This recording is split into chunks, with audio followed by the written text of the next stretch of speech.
আমার হাতের এই পুরি খুবই বিখ্যাত বাসা সবার কাছে, কারণ এটা এত মজা হয়, অনায়াসে যে কেউ 4-5টা খেয়ে ফেলতে পারবে, আমি গ্যারান্টি দিচ্ছি।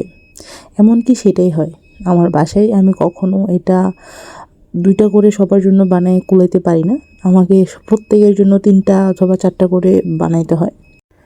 বেশিরভাগ টাইমে আমি ডাল পুরি এবং আলু পুরি এই 2টাই বেশি বানাই বাসায়।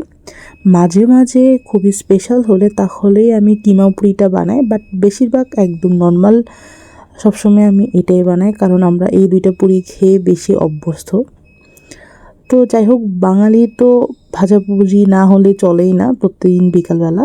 যেহেতু এখন বৃষ্টি হচ্ছে, তো সেই বৃষ্টির আনন্দে বিকালে যদি একটু চায়ের সাথে এই গরম গরম ডাল পুরি হয় তাহলে তো আর কিছুই চাই না। আর সেটা যদি হয় আবার বাসায় বানানো একদম ফ্রেশ, তাহলে তো আমার আর কিচ্ছু চায় না। আমি একজন ভাজাভুজি লাভার বলতে পারেন, কারণ আমার ভাজাভুজি জাতীয় সব ধরনের খাবার আমার খুবই পছন্দ।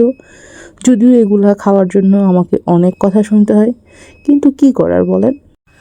আমি মনে করি জীবনে প্রচুর খাইতে হবে, সেটা যে কোনো ধরনের খাবার হোক।